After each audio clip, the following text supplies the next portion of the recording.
Estudo Bíblico. Série Ouvindo a Voz de Deus.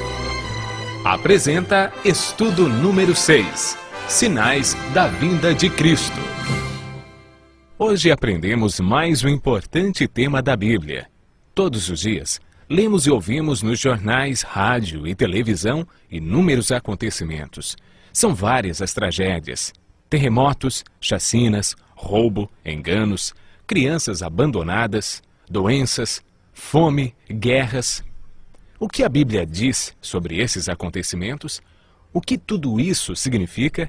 Será que esses sinais não têm nenhum significado?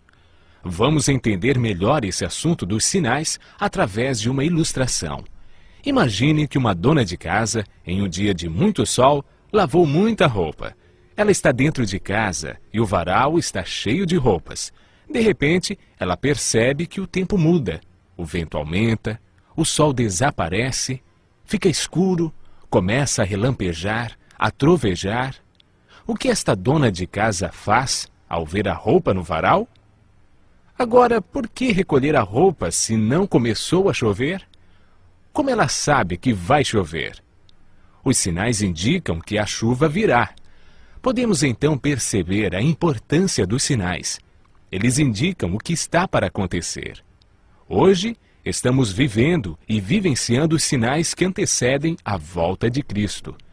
A Bíblia fala sobre dois tipos de sinais: sinais de Deus e sinais provocados por Satanás.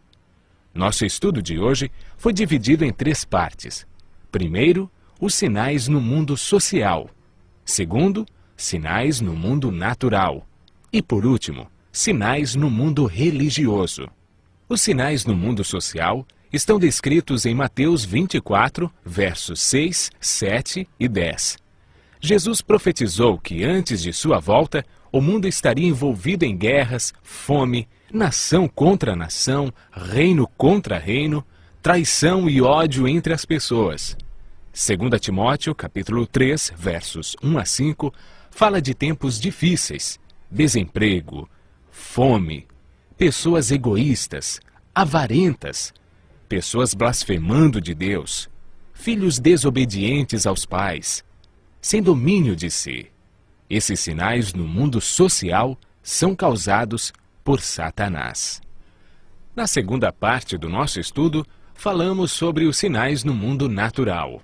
Mateus 24, versos 7 e 29, fala de sinais que estão acontecendo e que já aconteceram. No dia 19 de maio de 1780, houve o escurecimento do Sol e da Lua.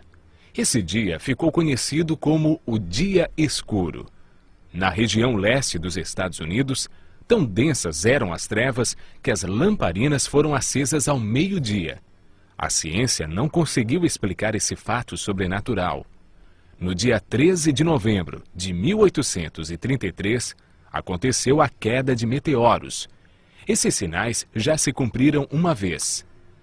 Antes da volta de Jesus, se repetirão com maior intensidade. Os sinais no mundo natural, que matam pessoas, indicam que Satanás está agindo até mesmo na natureza. Tratamos na terceira parte do nosso estudo sobre os sinais no mundo religioso. Mateus 24, versos 4 e 5, fala sobre o engano religioso que haverá no tempo do fim. Mateus, capítulo 24, verso 11, fala sobre o aumento das religiões. Para termos uma ideia, somente no Brasil temos mais de 1.500 religiões cristãs. E no mundo, mais de 35 mil religiões. Mateus 24, verso 24, apresenta os falsos cristos e falsos profetas, operando sinais e prodígios.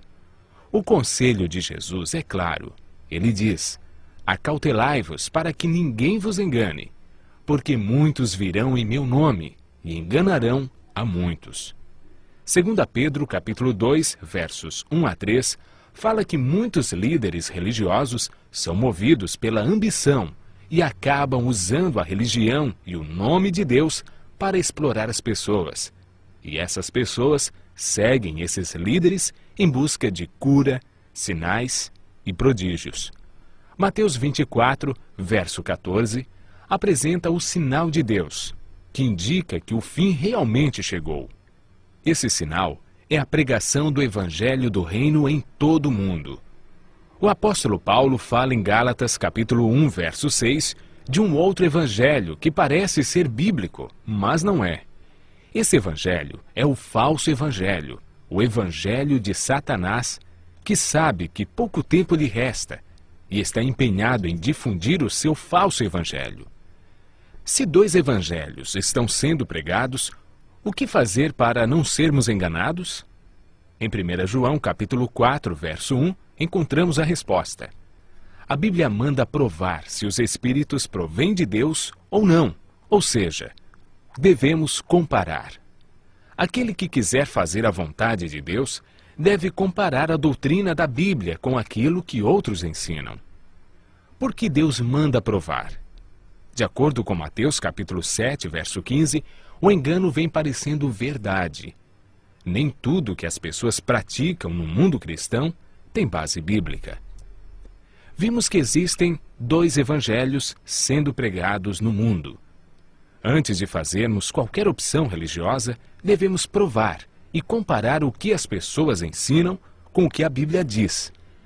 João capítulo 7, verso 17, diz assim: Se alguém quiser fazer a vontade dele, conhecerá a respeito da doutrina, se ela é de Deus ou se eu falo por mim mesmo. Toda doutrina deve estar de acordo com a Bíblia.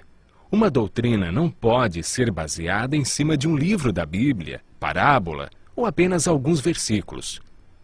Concluindo, vimos que os sinais preditos por Cristo estão todos se cumprindo, indicando que em breve todo o mal do universo terá seu fim.